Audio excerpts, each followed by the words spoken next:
မှာဖြစ်ပါတယ်ရှင်အနာဂတ်ဒီနေ့စုစာသဌာနမှာသူကျုပ်သာအမြင်ခဲ့သောကျောင်းသားကျောင်းသူများအားဂုဏ်ပြုဝေကဏ္ဍစွာတင်ဖွင့်လှစ်ကြောင်းကြီးညာပါတယ်ရှင်ဆရာကြီးဆရာမကြီးများ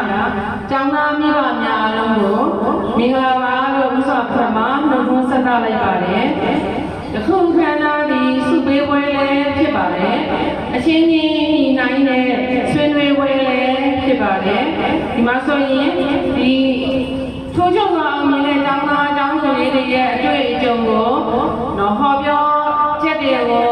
နားထောင်ပြီးတော့ဒီနေ့ကျောင်းသားကျောင်းသူလေးတွေအတူခိုးနိုင်အောင်ဆိုပြီးတော့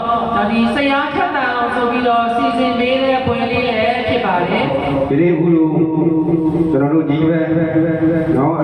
အောင်မြင်မှုကလေးတွေကိုစုပေးရမှာဒါဒီပဒမဒေါသပါလေဘာကြောင့်လဲဆိုတော့ကျွန်တော်တို့တွေကအခုလိုကလေးတွေအောင်မြင်တဲ့ကျွန်တော်တို့အောင်မြင်နေမဟုတ်ဘူးနော်ဂုံတူးပါဆိုပြီးတော့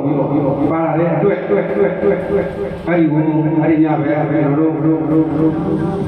ခုလိုပြောပြီးဆိုပြီးညားရတဲ့အတွက်ကြွားရောက်လာကြတော့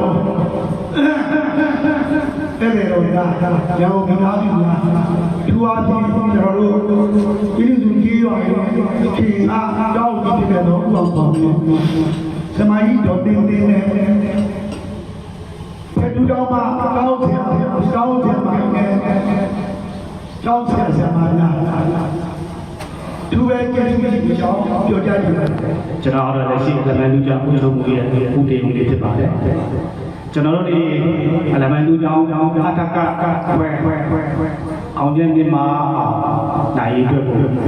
ကျွန်တော်တို့လက်ရှိဆက်ဆံမိုင်းတဲ့ကွာကျွန်တော်တို့ကြည့်ရမှရှိတယ်ကျောင်းလာပြီးပါတယ်ကျောင်းကော်မတီတွေအားပုံပုံစံကြိုးစားခဲ့ရပါတယ်ဒါကြိုးစားခဲ့တဲ့အချိန်မှာလည်းအခက်အခဲတွေအများကြီးရှိပါတယ်ဘယ်လိုလဲအခုလက်ရှိကျွန်တော်တို့မှာပညာရေးနဲ့ပတ်သက်တဲ့အချက်ကြတော့ဆရာဆရာမကြီးရဲ့တူတည်မှုအောက်မှာကျောင်းသားတွေကပညာသင်ခဲ့ရတယ်ပေါ့နော်ပညာသင်တဲ့အချိန်မှာလည်းဆရာဆရာမကြီးကအများကြီးတောင်းရှိတယ်လက်ရှိဘယ်လိုလဲဆိုတော့ကျောင်းသားတွေကအရင်ကျောင်းနေတဲ့အချိန်ဆိုတော့ကျောင်းသားတွေရဲ့ဘယ်လိုမှမလဲ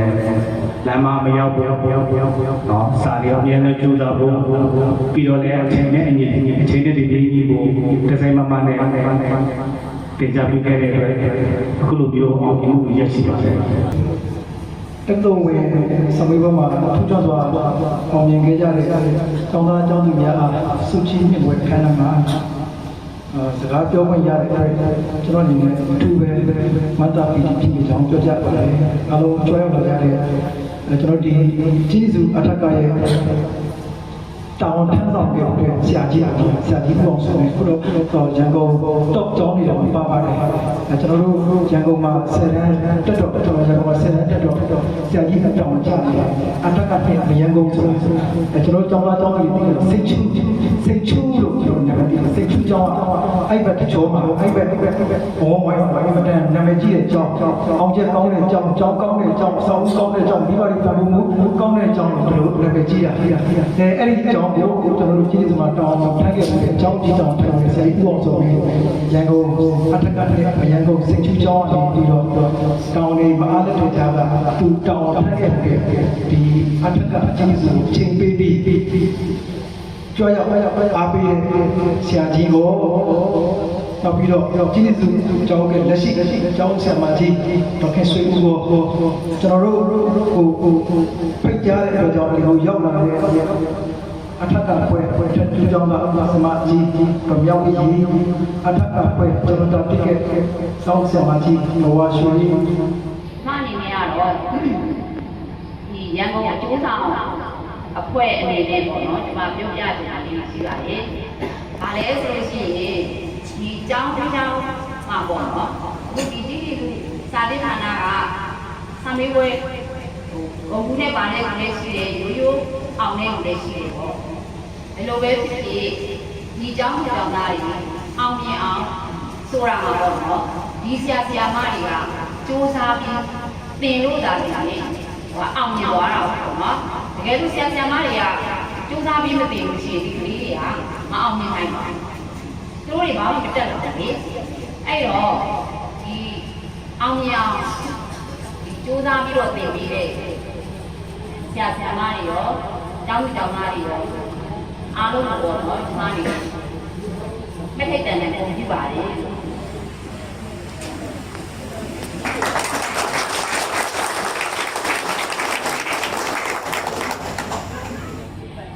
လေသာအပ်ပါတော့ကျောင်းဆရာမကြီးများလေးတို့ကဆရာမများရေကဘာအဲ့တဲ့တော်များမိဘများနဲ့ဒီကုံမောင်မကျောင်းသားကျောင်းသူများအားလုံးဟိတ်ကြပါပါခင်ဗျာကျွန်တော်ကတော့မောင်မြတ်မင်းဖြစ်ပါတယ်ခင်ဗျာကျွန်တော်ဒီနေ့တော့ကွန်ပျူတာအခမ်းအနားမှာကိုစားပြစကားပြောပြရတဲ့အတွက်အထူးဝမ်းမြောက်ပြုမိပါတယ်ခင်ဗျာအခုတော့ကျွန်တော်ရှိခဲ့အောင်လို့ပါကျွန်တော်တယောက်တည်းကျွန်တော်မကြောက်ကြမဟုတ်ပါဘူးအပြင်အိမ်သာလက်ရပေးခဲ့တဲ့ဆရာဓမ္မများ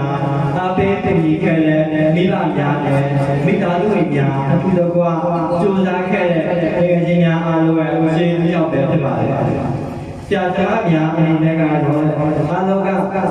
မြို့ကြီးကားဆရာဓမ္မတွေလို့ဘာသာရေးအများအရင်ကပြုစာမကျွမ်းတဲ့လူတွေကျွန်တော်တို့ကိုတို့တရားတရားအရာလေးနဲ့အသွားကုန်တရားပြခဲ့ပါတယ်တို့တို့သင်ကြားပေးအောင်ကျွန်တော်လုံးဝကိုယ်နဲ့ကြိုးစားမှုအားအင်ညာတက်ရောက်ခဲ့ပါတယ်ကျွန်တော်ကိုရဖို့အတွက်ကိုရဖို့တဲ့ပြန်တယ်မှာဒီပဲကြိုးစားပြီးသင်ကြားပေးတဲ့တင်တာကိုမြည်ပြီးပို့ပြီးကြိုးစားဖြစ်ခဲ့ပါတယ်ကျွန်တော်ရဲ့အဖေအမေဆိုရင်လည်းကျွန်တော်ကိုစာကြိုးစားဖြစ်အောင်အမျိုးမျိုးဘက်ကပံ့ပိုးထောက်ပံ့ပေးခဲ့ပါတယ်ကျွန်တော်စာကြိုးစားအောင်အတူတူများဝယ်ပေးခြင်းရေကောင်းအောင်ဒီမှာအားလေးကျမအောင်လက်ဆက်အောင်အချိန်ပိုင်းကြီးကျုပ်ပဲဥပဒေလာဟင်းရများလဲများတာကျွန်တော်တို့ကြွေးခဲ့ပါတယ်ကျွန်တော်အင်္ဂလိပ်သားဆိုရင်လည်းလက်ထောက်တဲ့အမေကမေးရတယ်ပုံများပါတယ်။ဒါကြောင့်ဆရာမအလက်တူအပြင်ပြပူလာရဖို့ကျွန်တော် YouTube ကနေလေ့လာခဲ့ပါတယ်။ဒါကတော့ကျွန်တော်ကိုရရဲ့ပုံမြင်တဲ့အကြောင်းအရာတွေဖြစ်ပါတယ်။တကယ်တော့ဘာလို့ဆိုတာချွေချွေနေတဲ့သူအတွက်ပဲမဟုတ်ဘူး။နေ့စဉ်မလျှော့တော့ကြိုးစားမှုသင်္ကန်းမှုရှိတဲ့အယုံကြည်မှုရှိမိမိမှန်ချက်ကိုရနိုင်ပါတယ်။နောက်ဆုံးအနေနဲ့ပြောရင်ဒီလိုကွန်ပျူတာခဏမစီပြီးတဲ့ကျောင်းတော်ရှိများအားလုံးကိုအကျဉ်းစုအကျဉ်းရှိပါတယ်။ကျေးဇူးဆိုင်ဆန္ဒကြီးရှိနေပြီးတဲ့အတွက်လည်းတော်ရှိများအားလုံးကိုအများကြီးကျေးဇူးတင်ပါတယ်။အားလုံးကျမကျမပြီးပြည်နယ်လက်ထက်မှာအမျိုးများစွာရှိနေပါမယ်လို့ဆုတောင်းရင်းဒီကုန်းချက်ပါခင်ဗျာ။2019ပညာသင်တဲ့အထက်ကကျေးဇူးစာစစ်ဌာနမှာသူကျိုးစားအောင်ဒီခဲ့တော့ကျောင်းသားများကွန်ပျူတာခန္ဓာမှာခုလိုစကားပြောပြရတဲ့အတွက်ကြောက်ရလာကြတဲ့လူကြီးများကျောင်းဆရာဆရာမကြီးများနေတော့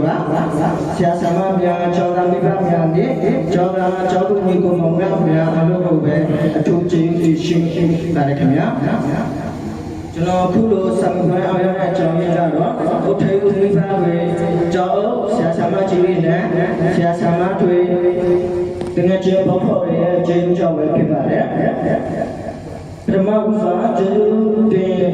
လူရာကတော့ဘဝလက်မလို့ဘုံလက်အသိရတဲ့ဒီကနေ့စားပြီးအချိန်တန်းရရအောင်လူလာမြောက်ပြီးပညာတတ်ဖြစ်အောင်ဒီစုကြုံဆော့ဆော့ပြီးအမေနဲ့မိသားစုရဲ့အလုပ်ကိုပဲအထူးကျေးဇူးတင်ရှိပါတယ်ကြောက်တဲ့ရတဲ့အခိုက်အတန့်ကတော့အထူးပဲသူကကိုဝမ်းမြောက်မိပါတယ်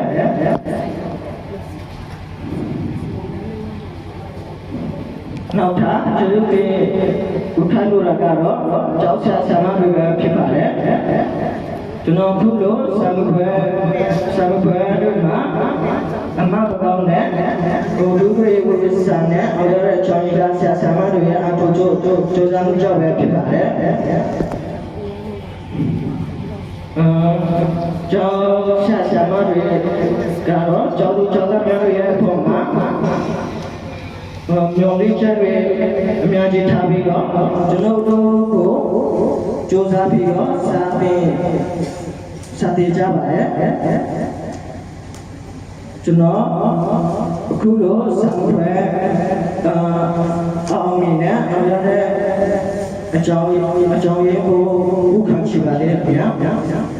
ခုလိုစာပွဲအောင်ရတဲ့အကြောင်းရင်းအဓိကအချက်ကတော့ကျောင်းဆရာဆရာမတွေရဲ့အထုကြိုးစားမှုနောက်ပြီးနှာကြောင်ပြီးတဲ့အချိန်တွေ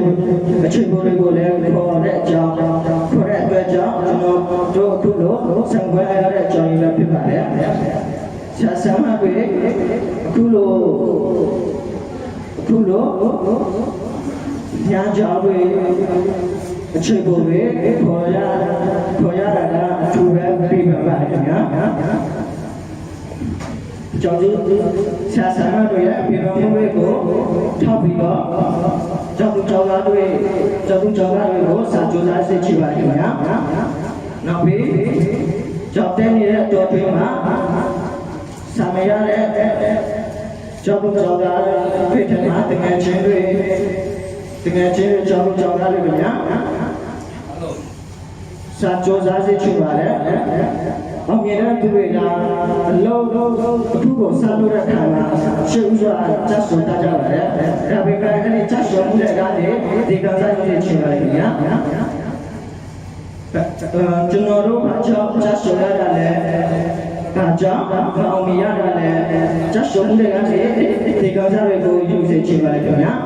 အောင်မြင်မှုဆိုတာတည်ယူရတဲ့အရာဖြစ်ပါတယ်။အောင်မြင်ဖို့အတွက်ဆိုရင်ဆွဲလုံလောက်ရရဖို့လိုပါတယ်ခင်ဗျာဒီအတွက်ကြောင့်ဒီနေ့2016-2019ပညာသင်နှစ်မှာကျင်းပဆက်လက်ပညာသင်ကြားခံယူနေတဲ့ကျောင်းတွေကိုဘာပြီးနေပဲလို့ဆိုရပါတယ်ခင်ဗျာ ဒီနေ့ခန္ဓာကိုတောက်လာတော့တောင်းကြပါကြီးများကြာမများရန်ကုန်မှာလာတော့အဲ့ဒီတော့များတောင်းများအားလုံးကိုမင်္ဂလာပါလို့လုပ်ပြပါစေပထမဆုံးပြောချင်တာတော့